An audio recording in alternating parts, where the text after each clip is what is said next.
and welcome back to another Tokidoki Unicorno customization video.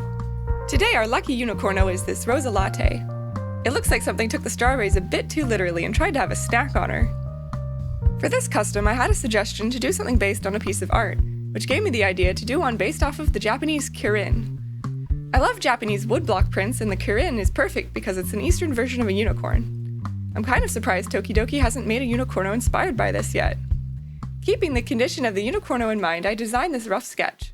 A lot of the art depicts the Kirin with one horn, but I like the ones with two horns best, and since this unicorno doesn't have a middle horn, it's perfect for the job.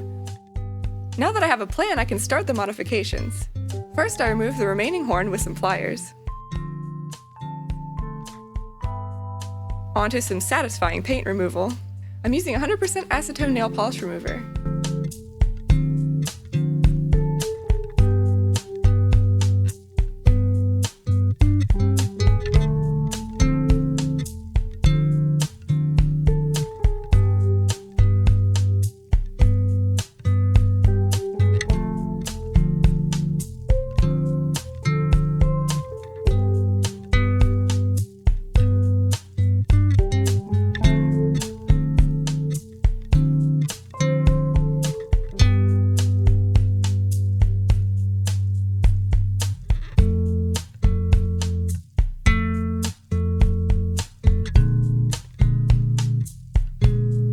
I'm not sure what was going on at the factory this day, but some of the paint was really on there. Once the paint is finally off, I can start sanding down these bite marks and where the horns were.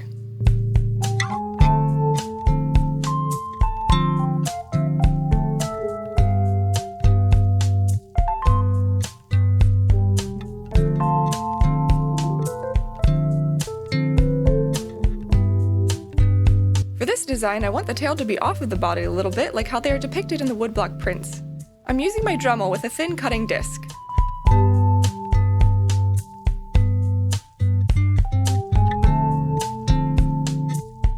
I switch out my Dremel bit to drill small holes where I can insert the wires.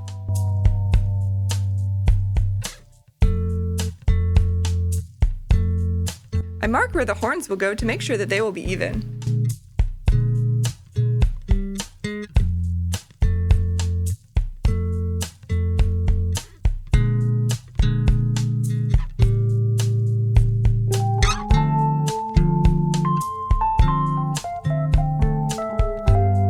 Now I can sand the unevenness on the tail and butt.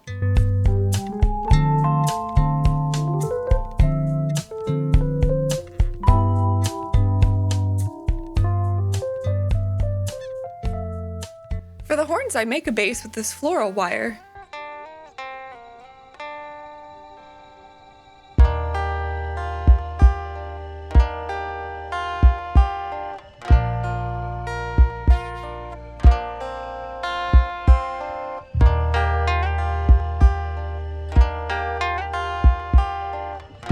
For the sculpting, I will be using Aves 2-part epoxy. I fill in the holes from the horns and covered the wire and set the horns aside to harden, and I totally did both out of frame, but it's the same process as my skull unicorno video. So we'll be moving on to the body details. I use a small epoxy noodle for the hair going along the back and stick little bits into it. For the dramatic flames along the body, I roll up the epoxy in my palm, like making Play-Doh snakes as a kid. I bend them into shape on the sides and going up the wings.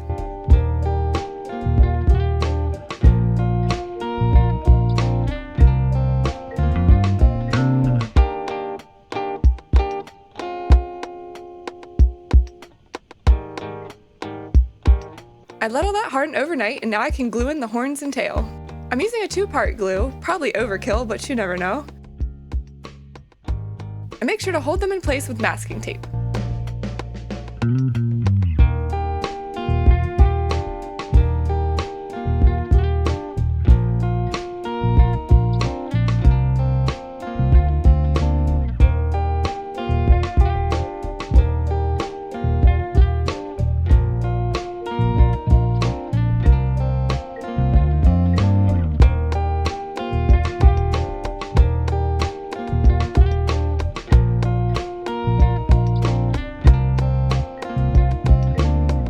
The glue is all dry, I can keep sculpting. I'm using silicone tools so that the epoxy won't stick to them. My X-acto knife helps me for the precise little details where my finger can't reach. I'm also using some water to help smooth everything. I really make sure to get it smooth so I don't have to sand too much.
Once all that is hardened, it's time for primer.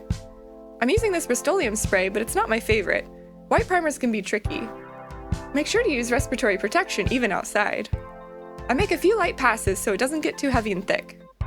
I make sure to do a second layer once that fully dries.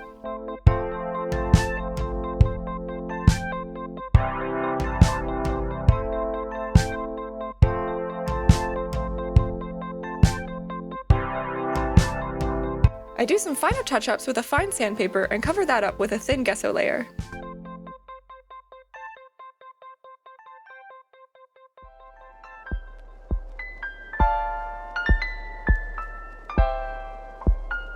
Now normally I decide on colors when I draw the rough sketch, but I wanted to see how the sculpting turned out first. I put a picture into an editing program to help decide on colors and came up with this. I took the colors from the original prints and made them brighter, especially the orange fire. I start with the lightest colors first, so I do a wash of blue thinned with water so I don't get brush strokes. I'm using Liquitex acrylic paints.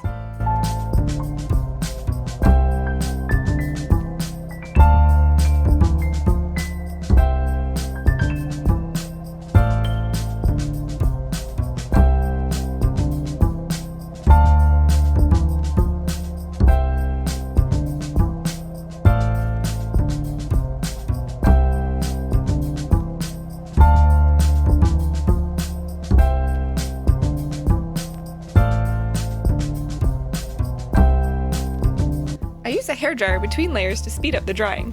Just make sure it's not too watery or it will crack. I do about 5 layers of the teal to get the best coverage.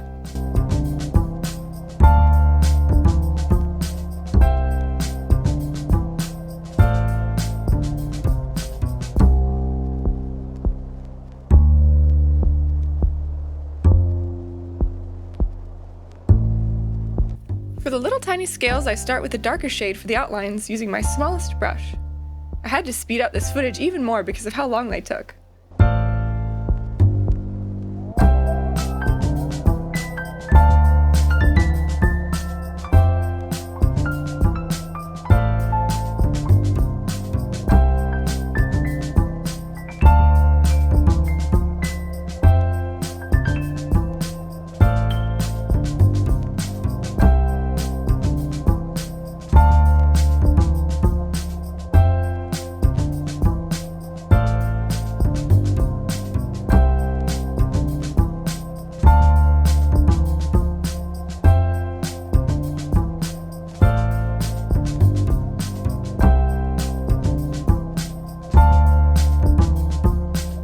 I make the scales on the head bigger to be in proportion.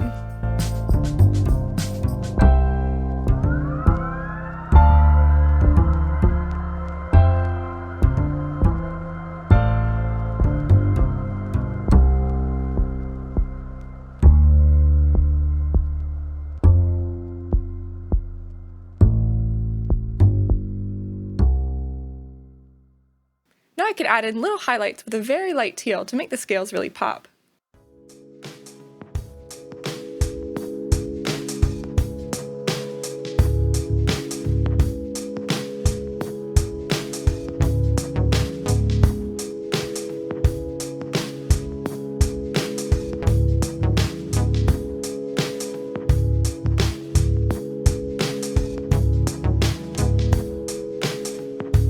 Onto the orange bits. I chose this shade to complement the teal.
doing about 3 coats. The belly scales are done the same way as the teal ones, with a darker orange outline and light highlights.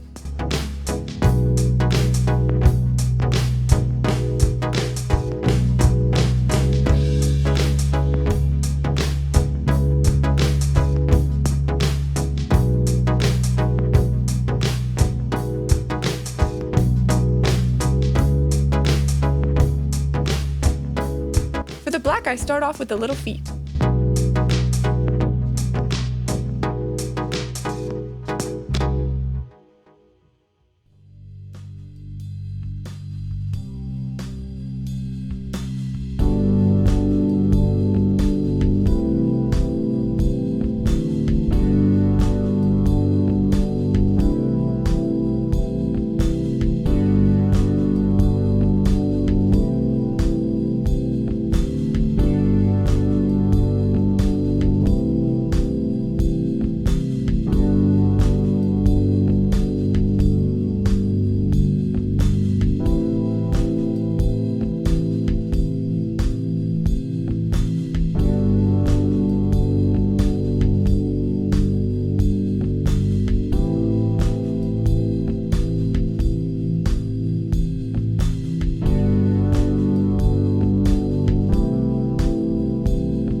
I'd painted the tail orange for some reason, but it's an easy fix. This is why I work light to dark.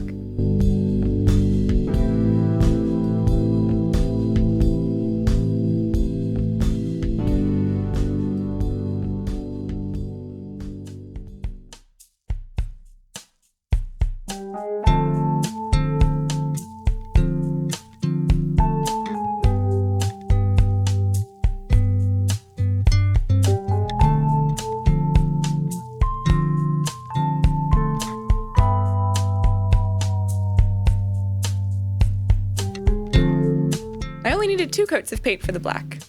Now it's time for the eyes. I lightly sketch on an outline with a pencil to make sure they are even.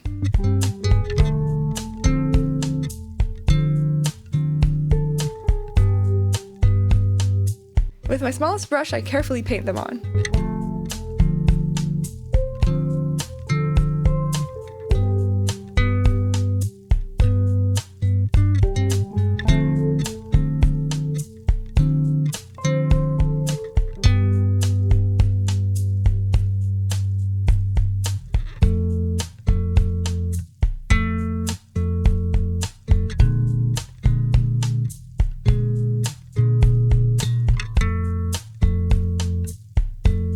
Once all the paint is dry, I seal it with a Krylon satin clear spray.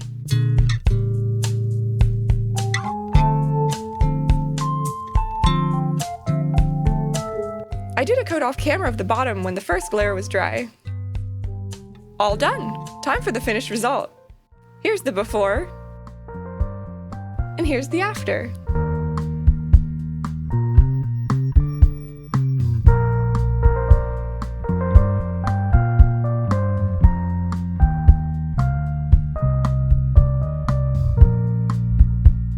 I think he turned out so good. A very good toasty flame boy.